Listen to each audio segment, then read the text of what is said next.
ఈ యొక్క సాయంకాల సమయమందు దేవుని యొక్క వాక్యాన్ని మనం ధ్యానించుకునేదానికి దేవుడు ఇచ్చినటువంటి గొప్ప అవకాశాన్ని బట్టి సమయాన్ని బట్టి దేవుని నామానికి కృతజ్ఞతలు చెల్లించుకుంటున్నాము. మరి దేవుడు ఆయన మాటల్ని మనకు వివరించి ఆ మాట ద్వారా వచ్చేటటువంటి ప్రతి దీవెన మనం పొందుకోవాలని మా మనసులను మా యొక్క తలంపులన్నీ కూడా మరి మీ స్వాధీనమని దేవుని మనం అడిగి మన మనసును సిద్ధపరచుకొని దేవుని యొక్క వాక్యానికి సిద్ధపడదాము. మరి దేవుడు ఒక మాట ద్వారా మనతో మాట్లాడబోతున్నందుకు దేవుని నామానికి కృతజ్ఞతలు చెల్లించుకుందాము. యాకోబు పత్రిక 1వ అధ్యాయము 5వ వచనము.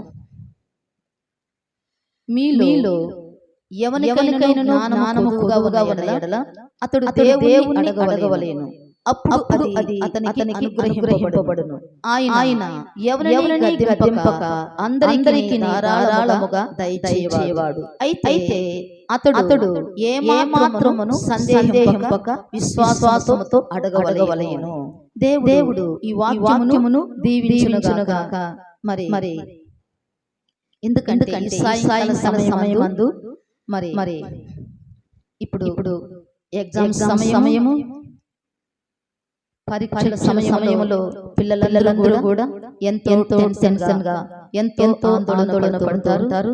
కాబట్టి దేవుడు మరి పిల్లలందరికీ మనకు ఈ మాటల్ని అందిస్తుండగా మనము చెవి ఆలకించేవారుగా ఉండి ఆ మాటల ప్రకారం జీవించేవారుగా ఉండాలా. మరి ఎందుకంటే ఇప్పుడు ఎగ్జామ్స్ రాస్తున్నటువంటి బిడ్డలు వాళ్ళు చాలా టెన్షన్ గా ఆందోళనతో భయంతో కిరిబికిరవుతారు. టెన్షన్ పడొద్దు, ఆందోళన పడొద్దు. దేవుని యందు విశ్వాసం ఉంచుదాం. దేవుని యందు విశ్వాసం ఉంచండి. దేవుడు మనకు సహాయం చేస్తాడు. ఎందుకంటే ఆయన చెప్పినటువంటి మాట, మీలో ఎవనికైనా జ్ఞానము పొదుగా ఉన్న యెడల అతడు దేవుని అడగవలెను, అప్పుడు అది అతనికి అనుగ్రహింపబడును. ఆయన ఎవరిని గద్దింపక అందరికీ కూడా ధారాళముగా దయచేవాడు. ఎందుకంటే అపోస్తలుల కార్యాలు 10వ అధ్యాయము 34వ వచనములో దేవుడు ఒక మాటను మనకు జ్ఞాపకం చేస్తున్నాడు. అపోస్తలుడైన పౌలు గారు చెప్తున్నటువంటి మాట 34వ వచనం 10వ అధ్యాయము. ప్రతి జనములోను దేవుడు పక్షపాతి కాడని నిజముగా గ్రహించున్నాను. ప్రతి జనములోను ఆయన భయపడి నీతిగా నడుచుకుని వారిని ఆయన అంగీకరించును. యేసుక్రీస్తు అందరికీ ప్రభువు. యేసుక్రీస్తు అందరికీ ప్రభువు. ఎందుకంటే దేవుడు అందరికీ ఉపకారి. ఆయన ఎవరికి కూడా అపకారం చేసేటటువంటి దేవుడు కాదు. తన యందు భయభక్తులు కలిగి ఆయన నామానికి భయపడే వారి యెడల ఆయన ఎంతో దయాళుడుగా ఉండి వారు అడిగిన వాటన్నిటిని కూడా వారికి దయచేసేటువంటి దేవుడుగా మరి మనం చూస్తున్నాము. అందుకే ఇప్పుడు ఈ యొక్క వాక్యములో ఉన్నటువంటి సత్యాలను గ్రహించాలని దేవుడు మనల్ని కోరుకుంటున్నాడు. దేవుడు పక్షపాతి కాడు. ఆయన అందరికీ కూడా ధారాళముగా ఇచ్చేటటువంటి దేవుడు. విశ్వాసంతో అడిగినటువంటి వారికి ఆయన ఏమేమి చేయకుండా వెనక్కి తీసుకునేటటువంటి దేవుడు కాదు. దేవుడు కాదు. అందుకే మనం దేవుణ్ణి అడిగి దేవుడి ద్వారా మనము సహాయము పొందుకోవాలి. దేవుడు మనకు సహాయనిధిగా ఉన్నాడు. టెన్షన్ పడొద్దు. దేవుని యందు ఎన్నో గొప్ప ఆశీర్వాదాలు ఉన్నాయి. ఎందుకంటే బుద్ధి జ్ఞాన సర్వ సంపదలు ఆయన యందే గుప్తములై ఉన్నాయి. కాబట్టి దేవుని యందు భయభక్తులు కలిగి ఉన్నప్పుడు దేవుడు మనకు జ్ఞానమును సమకూరుస్తాడు. దేవుడు మనకు సహాయం చేస్తాడు. దేవుడు మన తోడుగా ఉండి మనము అడిగిన వాటిని కూడా మనకు చేసేటటువంటి దేవుడు మనకున్నాడు. కాబట్టి మనము ఏ విషయం కూడా టెన్షన్ పడకుండా ఆందోళన చెందకుండా భయంతో ఉక్కిరి అవ్వకుండా దేవుని యొక్క నామములో దేవుని యొక్క మాటల్ని మనము విని ఆ మాటల మనము విశ్వాసించినప్పుడు దేవుడు మనకు సహాయం చేస్తాడు. కాబట్టి ఇప్పుడు చదువుకుంటున్నటువంటి ప్రతి ఒక్క బిడ్డకి కావలసింది ఎంతో జ్ఞానము. ఇప్పుడు బిడ్డలకు కావలసినటువంటిది జ్ఞానం. కాబట్టి దేవుడి దగ్గరకు వచ్చి జ్ఞానాన్ని దేవుడిని అడిగినప్పుడు దేవుడు దయచేస్తానని చెప్తున్నాడు. కాబట్టి దేవుని యొక్క మాటల్లో ఉన్నటువంటి సత్యమును మనము గ్రహించాలి. అందుకే సామెతలు 9వ అధ్యాయము 10వ వచనంలో ఒక మాట మనకు తెలియజేస్తున్నాడు. యెహోవా యందు భయభక్తులు కలిగినుట జ్ఞానమునకు మూలము. యెహోవా యందు భయభక్తులు కలిగినుట జ్ఞానమునకు మూలము అని మనము దేవుని యొక్క వాక్యములో చదువుతున్నాము. ఎందుకంటే జ్ఞానానికి మూలాధారము దేవుడే. జ్ఞానాన్ని ఇచ్చేవాడు దేవుడే. ఆ జ్ఞానానికి ఆధారభూతుడు ఆయనే. కాబట్టి యెహోవా జ్ఞానం ఇచ్చేవాడు అని మనము బైబిల్లో చదువుకుంటున్నాం. కాబట్టి జ్ఞానం మనకు కొదువుగా ఉన్నప్పుడు దేవుని దగ్గరికి వచ్చి మనం అడిగినప్పుడు దేవుడు మనకు జ్ఞానాన్ని సమకూరుస్తాడు. ఎందుకంటే ఇప్పుడు మనం చదివినప్పుడు కూడా మనకు అర్థం కానటువంటి పరిస్థితులు అవన్నీ కూడా మనం పెట్టుకోవాలంటే మన వల్ల కాదు. కానీ దేవుని యొక్క జ్ఞానంలో ఉన్నదనుకో మనము ఆ యొక్క విషయాలన్నీ కూడా పెట్టుకొని చక్కగా మనము ఎగ్జామ్ రాయడానికి మనకు దేవుడు సహాయం చేస్తాడు. అందుకే జ్ఞానానికి మూలం, జ్ఞానానికి మూలాధారమైనటువంటి దేవుని దగ్గరకు వచ్చి మనము జ్ఞానాన్ని అడిగినప్పుడు జ్ఞానానికి ఆయనే ఆధారమని సామెతలు 8:14 వచనంలో జ్ఞానాధారము నేనే, పరాక్రమము నాదే, ఆలోచన చేయుటయు లెస్సైన జ్ఞానమిచ్చుటయు నా వశములో. అంటే అన్ని కూడా దేవుని యొక్క వశములో ఉన్నాయి. ఆయన యొక్క నిధిలో ఉన్నాయి.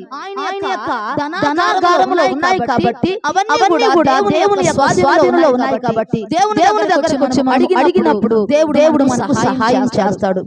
దేవుని దగ్గరకు వచ్చి మనం విశ్వాసంతో అడిగినప్పుడు దేవుడు మనకు సహాయం చేస్తాడని దేవుని యొక్క వాక్యములో మనం చూస్తున్నాము.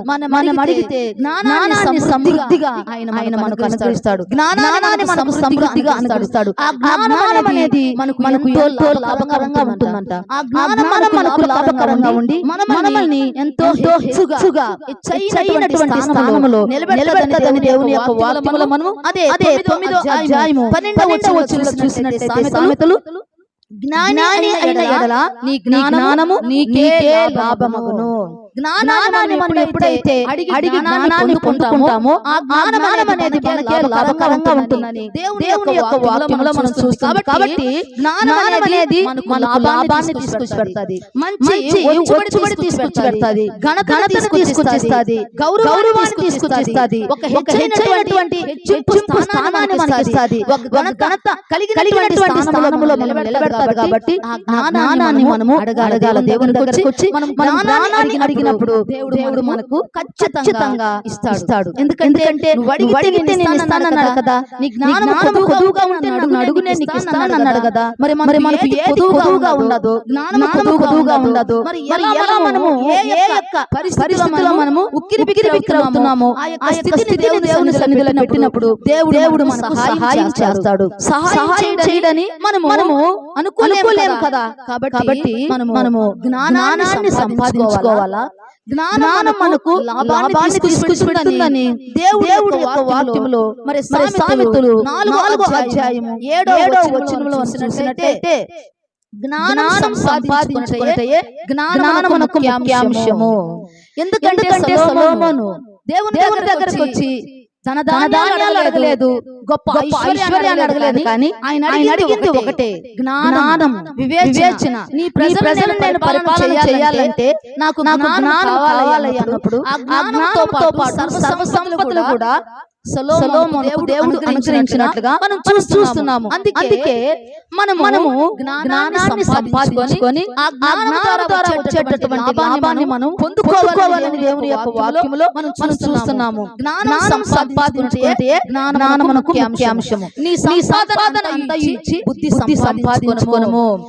దాన్ని మనం సంపాదించుకున్నప్పుడు అది మనల్ని గొప్ప చేస్తదంట. అది మనల్ని గొప్ప చేస్తదంట. అది మనకు ఘనత తెస్తదంట. అది మనకు ఘనత తీసుకొచ్చి పెడతాది. అది మనకు అందమైన మాలికను కడతాదంట.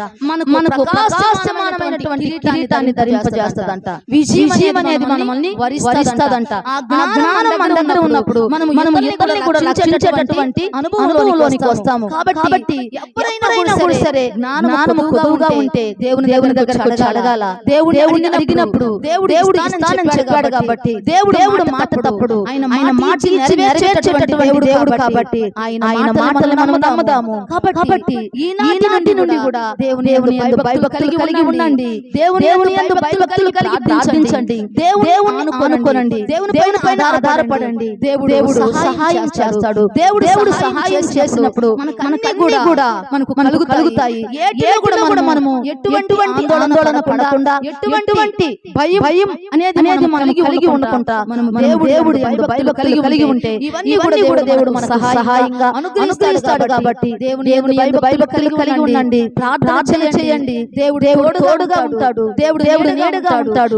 అడిగిన వాటిని దేవుడు సమకూరుస్తాడు. అడిగిన వాటిని కూడా ఆయన దయచేసేటటువంటి దేవుడు కాబట్టి నువ్వు చేసే సర్వ ప్రయత్నముల యందు దేవుడు నీకు సఫలతను చేస్తాడు. నువ్వు తలపెట్టిన ప్రతి పనిలో కూడా నీకు జయాన్ని ఇస్తాడు. నీకు విజయాన్ని దయచేస్తాడు. కాబట్టి దేవుని యొక్క వాక్యాన్ని నువ్వు చదివి ఆ వాక్యంలో ఉన్న సత్యాన్ని గ్రహించి దేవుని యందు భయభక్తులు కలిగి ఉన్నప్పుడు ఆయన భయభక్తులు కలిగిన వారికి జ్ఞానాన్ని ఇస్తానన్నాడు.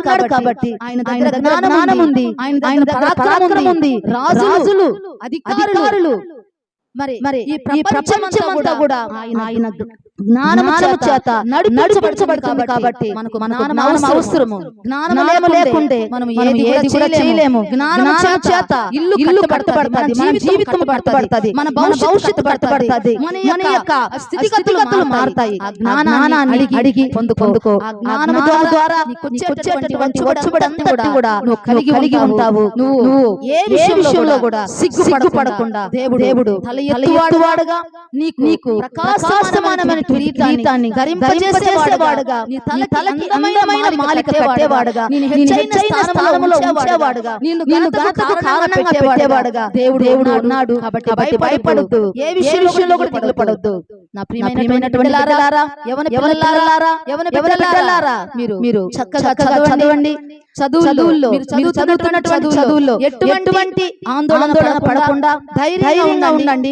ధైర్యంగా ఎగ్జామ్స్ రాయండి. ధైర్యంగా మీరు రాసిన ప్రతి ఒక్క పరీక్షలో దేవుడు నాకు సహాయం చేస్తాడు అనే ఒక నమ్మిక విశ్వాసాన్ని కలిగి దేవుని యందు భయభక్తులు కలిగి ఉండండి. దేవుడు సహాయం చేస్తాడు. అటువంటి కృప ఈ సాయంకాల సమయమందు మరి దేవునిలో ఉన్నటువంటి బిడ్డలు మరి అందరికీ కూడా దేవుడు జ్ఞానాన్ని ఇవ్వాలని ఆయన అందరికీ ఉపకారి యేసుక్రీస్తు అందరికీ ప్రభువు. ఆయన నమ్మినప్పుడు ఆయన సమస్తమును కూడా మనకు ధారాళముగా దయచేసే దేవుడు. కాబట్టి మనం ఏ విషయంలో కూడా ధైర్యపడకుండా ధైర్యంగా దేవుని చిత్తములో నడిచి ఆయన అడిగి పొందుకోవాలని దేవుడు ఇష్టపడుతున్నాడు. ఈ సాయంకాల సమయమందు ప్రతి బిడ్డకి దేవుడు జ్ఞానాన్ని దయచేయాలని దేవుని నామములో చిన్న ప్రార్థన చేద్దాము. స్తోత్రం నాయనా పరిశుద్ధుడా, ప్రేమ కలిగిన మా తండ్రి, నీకు వందనాలు స్తోత్రాలు నాయనా. ఇదిగో నా తండ్రి, ఈ సాయంకాల సమయమందు నా ప్రభువా, నీ బిడ్డలు నా తండ్రి నాయనా, అయ్యా ఇదిగో ఈ మాటలు చుండగా నా ప్రభువా నాయనా, వారిలో విశ్వాసమును కలుగజేయండి అయ్యా, వారిలో ధైర్యమును పుట్టించండి అయ్యా, వారిలో నా తండ్రి నాయనా ఎటువంటి నాయనా ఆందోళన లేకుండా నా తండ్రి వారి మనస్సును ప్రశాంతంగా ఉంచండి అయ్యా. చక్కగా చదివి నా ప్రభువా మంచి ఉత్తీర్ణతను సాధించిన ఆయన నీ నామాన్ని మహిమపరచేలాగా ఉండాలని నా ప్రభువా. అయ్యా ఇదిగో నా తండ్రి ఎగ్జామ్స్ రాస్తున్నటువంటి ప్రతి బిడ్డని చేతులకు అప్పచెప్తున్నాను తండ్రి. మంచి ఉత్తీర్ణతను దయచేయండి అయ్యా.